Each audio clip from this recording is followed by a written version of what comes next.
Hello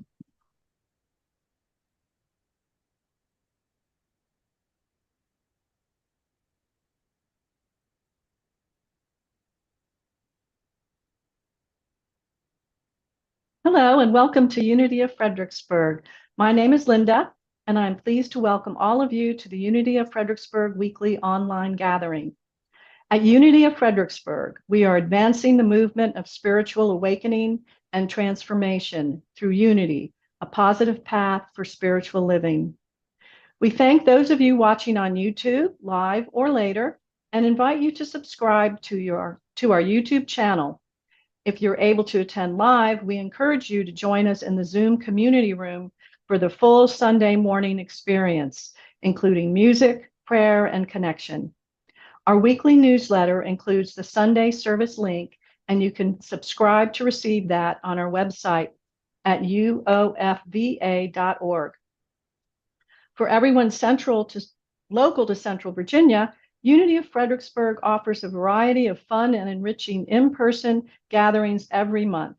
Subscribe to our weekly newsletter at uofva.org for all the details. Our message today comes from our minister, Reverend Cheryl Fair. Now here's Reverend Cheryl. Thank you, Linda. Welcome, everyone who is here in the Zoom room with me, and those of you who are watching on YouTube, whether you're watching now or later, we are so happy to have you as a part of the energy of what we call Unity of Fredericksburg. Our broadcast date today is August the 18th, 2024, and in 2024, we have a theme of well-being, and our focus for the month of August is occupational well-being. So an occupation, we know, is a job or a profession, but it goes deeper than that, doesn't it? It can mean a line of work, but it can also mean a walk of life, a vocation, or a calling. And it's all related to our sense of purpose, which really boils down to how you spend your time, how you focus your energy. And at the beginning of the month, we talked about how our line of work or our walk of life can shift over the course of a lifetime, and that one of the things we can do is look deeper below the surface of the activities that we're involved in to identify a through line that we have in our life, a through line. And once we know our through line, then that can help guide us through times of transition. It's kind of like your why, if you will. Identify your why in this lifetime. So that could be something like caring for others, and that shows up in different ways through different times of your life. It could be around communicating or creating or whatever it is for you. Now, today, our focus is on how we can use our spiritual tools and foundation to navigate through times of change, right? So we've hopefully identified a through line, or at least we're contemplating that. And we know that in our human lives, things happen. Have you ever noticed things happen, right? So you think you've got it all planned out, and then something happens. And we need to work our way through time of change, navigating change. So it helps for us to know that through line. And it helps for us to have a spiritual foundation. So we're going to talk about that today.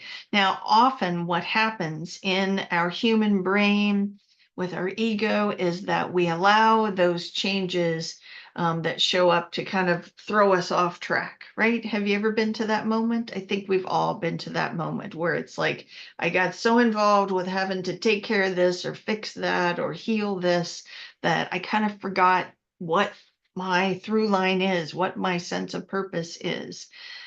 Sometimes change, when it happens, comes about from happy circumstances, right? So let's say we complete a course of study, we graduate, and we go from that phase of studying about something to applying that knowledge in the world. Or Perhaps it's a personal transition like a marriage or the birth of a baby. And it can be things like a loss of some sort, right? Today, we're looking particularly at obstacles that show up. So things that appear to block our path, a stumbling block, if you will, that make things difficult, that create problems for us, that kind of thing. So we're going to start today with an old story, the parable of the old mule. You may have heard this before. Once upon a time, a farmer owned an old mule. One day, the mule fell into the farmer's well. The farmer heard the mule braying and rushed to the scene. After assessing the situation, the farmer decided that neither the mule nor the well was worth saving. So he called his neighbors to help him bury the old mule and put it out of its misery.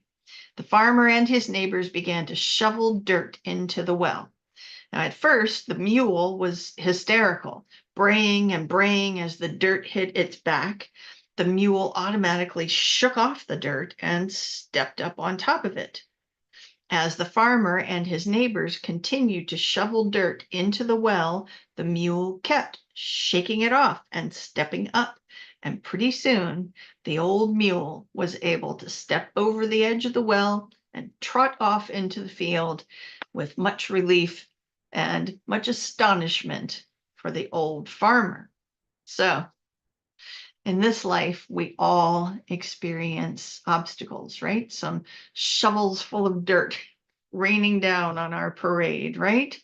How we interpret those obstacles determines how we're going to come out on the other side, right?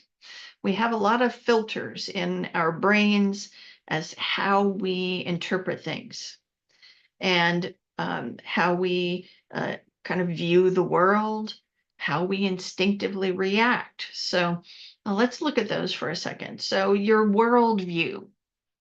So do you see the world as supportive and abundant environment for you where all your needs are met? Or do you see the world as chaotic and competitive? Think about it.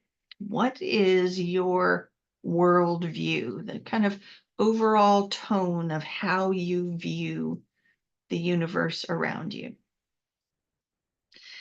Another aspect here is how your brain interprets obstacles, right? So when a shovel of dirt lands on your back or in your path, do you immediately start thinking in terms of bad news, problems, what bad thing will happen next? Do you take a breath and center and assume that all is well, or somewhere in between? So ask yourself, how do you interpret obstacles when they show up? Another level that we want to look at is how we instinctively react. So do you react instinctively when an obstacle shows up as if you're being threatened? Many of us do. Many of our brains kind of are programmed in that way. Do you move right into these instincts we know of fight, flight, freeze, or please? Or when an obstacle shows up, do you pause and breathe before you respond rather than react? How do you react when change happens? So all of these factors that we're talking about, your worldview, how you interpret things, your reactions, these are all factors of your consciousness, right? And we define consciousness as the thoughts, feelings, beliefs, and attitudes that are kind of the filter through which we experience our world. And this is good news to know that all of these things are factors of our consciousness, because guess what? The only person in charge of what's in your consciousness is you. And one of the primary teachings that we work with in Unity is that you have the capacity to work with elements of your consciousness and improve your experience of your life and the world around you. So you choose what to think. You choose how to feel, what to believe, your attitude about things. And if you want to improve your experience of obstacles, you have the capacity to work with your spiritual tools and improve the quality of your consciousness. Doing this, doing that kind of work will help you stay on track rather than allowing obstacles to knock you off the track and knock you off of your through line. And then it takes so much longer for you to get back on track and rediscover your through line, your sense of purpose. So we're going to look at some fundamental unity teachings today to remind us about how to stay on track and work with our consciousness. So step one, we're going to go through a series of steps today. Step one, when an obstacle shows up, when something changes dramatically, step one, take a breath. Take a breath. Now, most of us hopefully have some kind of spiritual practice that we're doing on a regular basis. Might be a prayer practice, might be a meditation, might be some other activity that you do to center, to ground yourself, to kind of quiet all the noise. It might take a little while in your day to do that. And the thing is, a lot of times when change shows up, it requires immediate action, right?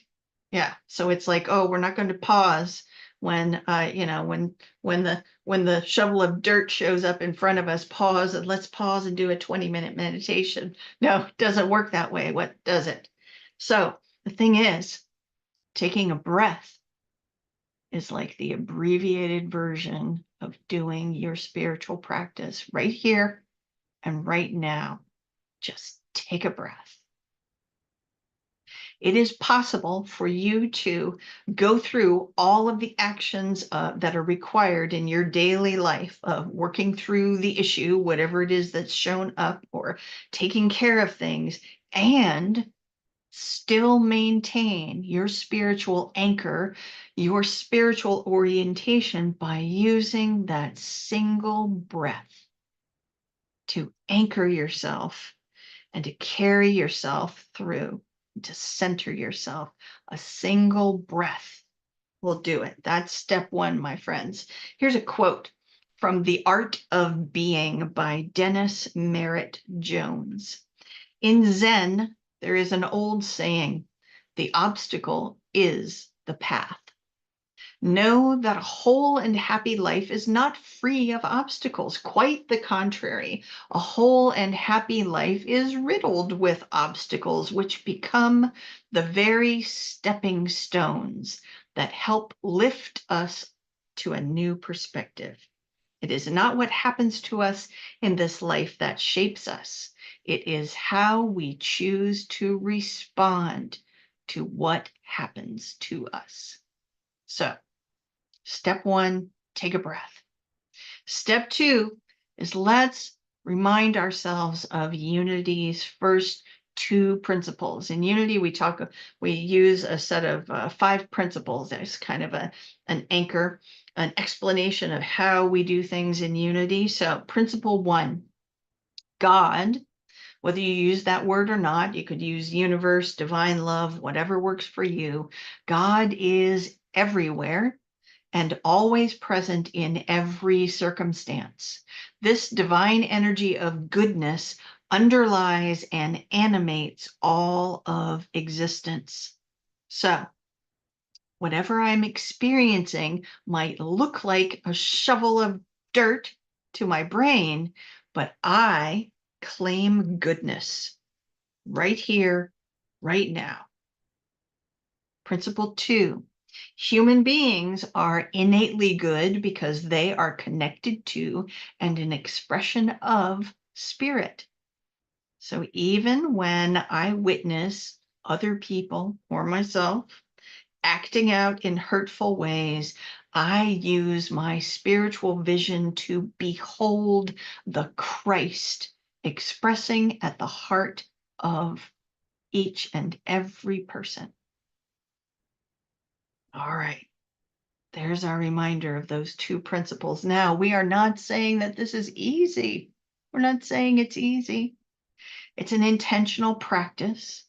The easiest way to get into this practice is using gratitude, right? When that shovel of dirt rains down, I am grateful for the good that is present and expressing right here and right now, even if my human eyes can't see the good. I am claiming good. I am grateful for the good right here, right now. When I'm experiencing conflict with another person, or I'm seeing that out in the world, I look deeply into the heart and see the Christ Spirit expressing right here, right now. And I am grateful. Here's a quote from Scott Aubrey, who's the minister who has this wonderful website called Spiritual Passages that I use as a resource for my Sunday morning talks, and I'm a sustaining giver for that ministry. Here's a quote from him. In times of transition, there is at the center of our being a perfect steadfastness. Our invitation is to tap into this sense of ceaseless goodness, to be aware of the present moment. So, step one, take a breath. Step two, we're going to remember those first two principles, and we're going to do that by practicing gratitude.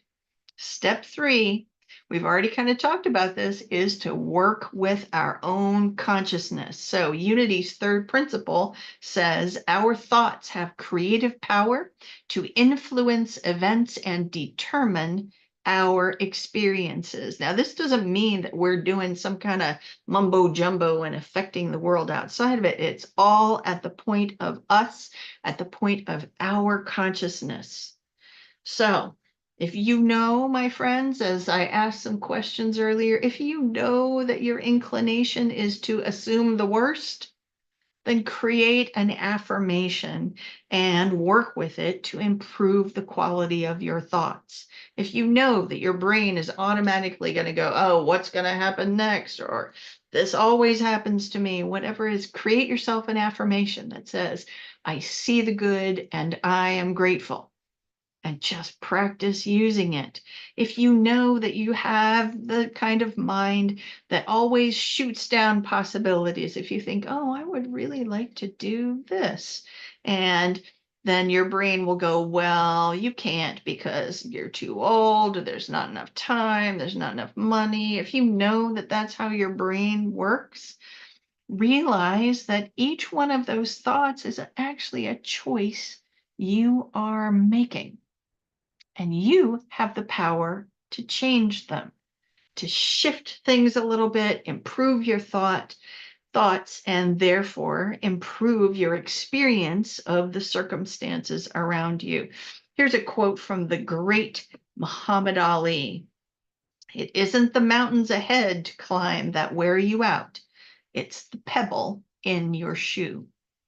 So if you know yourself to be, say, reactive, when things happen, you react, whatever, then take that breath, my friends. Center yourself, create a ritual for yourself to calm yourself and calm your nervous system before you go taking action, right? These are all things that we can do to work with our consciousness. Here's a quote from Rob Bell in How to Be Here, a guide for creating a life worth living.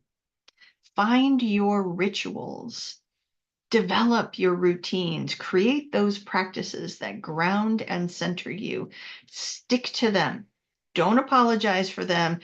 Treat them even in small moments like they're big things. So do that ritual of taking a breath or whatever it is that you do to center, to ground, to keep yourself out of that kind of instinctual reactiveness, and support yourself so that you can improve the quality of what you hold in consciousness. All right, step 4 aligns with Unity's 4th principle, which is prayer and meditation connect and align us to our own spiritual nature and to God. So hopefully you have a prayer or meditation practice. You reaffirm that or create a new one to support yourself, particularly in times of transition. So we've already talked about how taking a quick breath is like the abbreviated version of that. When you need to be moving quickly, you can still be taking a breath and centering yourself. Here's a quote from Mike Norton in a writing called White Mountain. Never say that you can't do something, or that something seems impossible, or that something can't be done, no matter how discouraging or harrowing it might be. Human beings are limited only by what we allow ourselves to be limited by, our own minds. We are each the masters of our own reality. When we become self-aware of this, absolutely anything in the world is possible. Master yourself and become master of the world around you. All right, we've done 4 steps so far. Step 5 aligns with Unity's 5th principle, and here it is. It is not good enough to understand spiritual teachings. We must apply our learning in all areas of life, incorporating them into our thoughts, words, and actions. So here, my friends, is where the rubber meets the road. And here's where we're circling back to this focus on occupational well-being, this sense of purpose. We are not meant to hide our light under a bushel. No matter how many excuses your brain might cook up about how you can't do something, we are meant to express the light of who and what we are. Here's a quick reading from Scripture from the book of James, chapter 2. This is verses 14 and 17. What good is it if someone claims to have faith but does not have works? Faith by itself, if it has no works, is dead.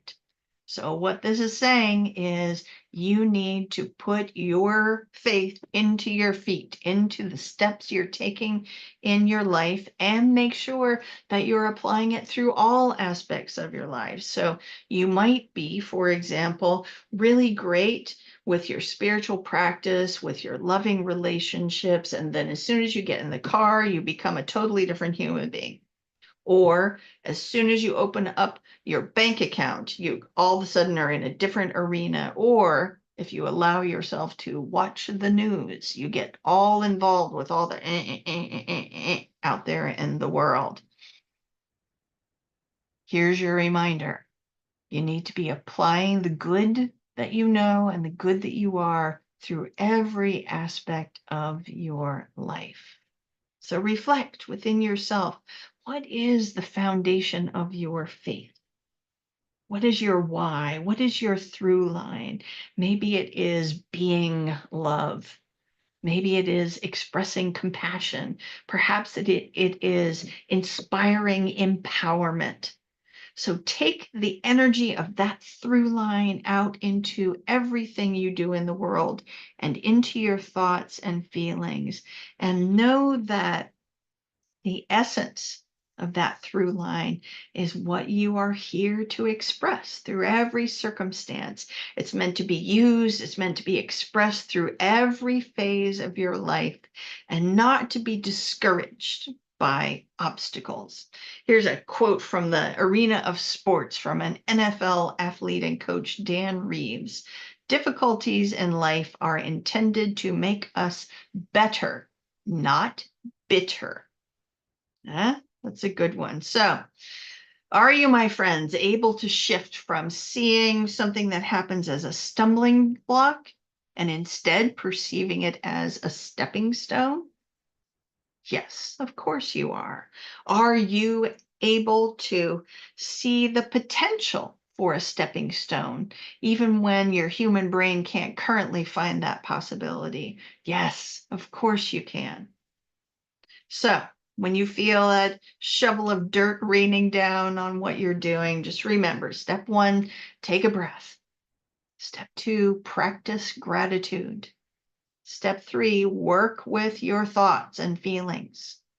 Step four, support yourself with a spiritual practice, even if that takes you back to step one, which is take a breath. And step five is do good works, right? As we prepare for our time of meditation, I'd like for you to just take a breath and reflect on your life. Can you remember an event in your life that you initially saw as an obstacle?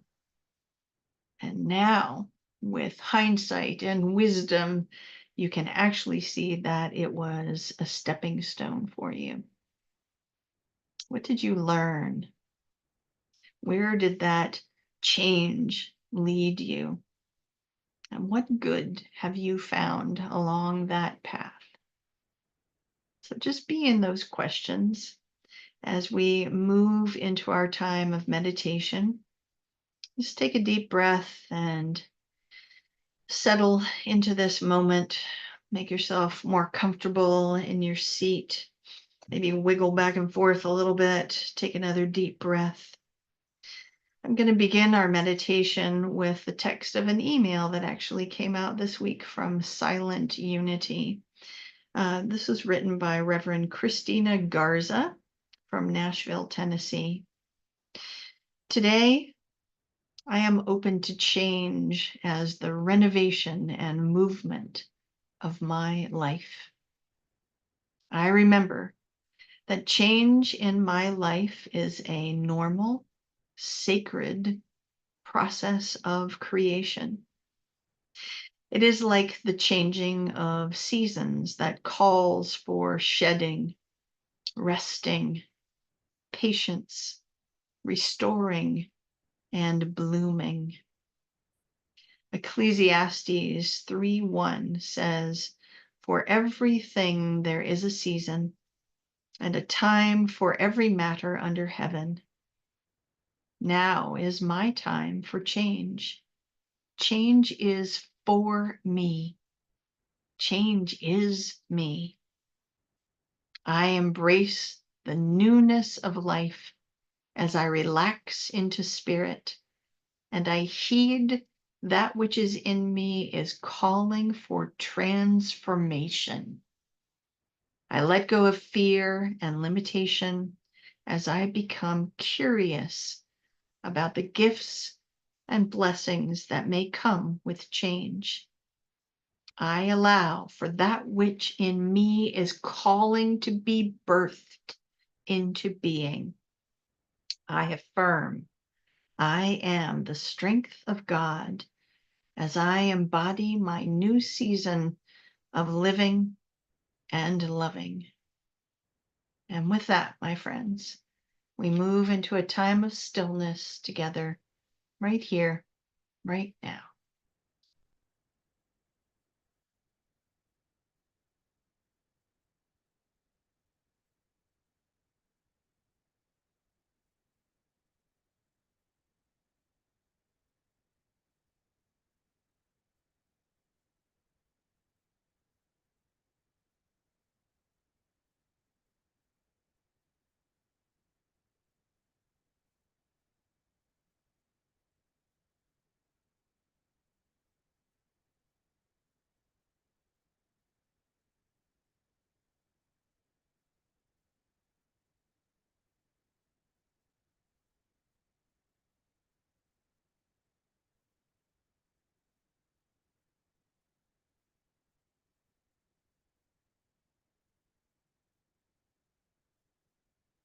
And as we begin to bring our focus back to the current moment, in the body, in the seat, we focus once again on the breath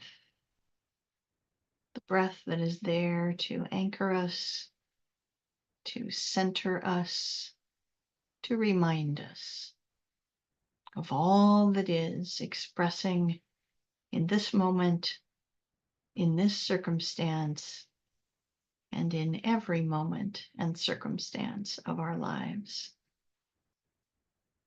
So let's close our time of meditation with an affirmation. And I always like to put my hand right on my heart space so that the affirmation is anchored in my body, in my heart, and throughout my consciousness. So this affirmation comes from the minister that I did most of my learning from. Her name was Reverend Joyce Fisher Pierce. And here's a Reverend Joyce style affirmation. I'll say it once and then you can repeat it with me a couple times at home. I can't wait to see what wonderful good will come of this. Say it with me, friends. I can't wait to see what wonderful good will come of this. And let's practice it one more time, and maybe you'll remember it for that next shovel of dirt that shows up in your life. I can't wait to see what wonderful good will come of this. I can't wait, and I hope you can't wait. Thank you so much for being here this morning. Thank you for your energy and your presence. And now I'm going to hand it back to our friend Linda, who is our service leader this morning. Thank you, Reverend Cheryl. And thank all of you for watching the weekly broadcast from Unity of Fredericksburg. Visit our website, uofva.org, to learn more about our mission of spiritual awakening and transformation, and support our ministry with your financial donation. Thanks again for watching, and see you next time.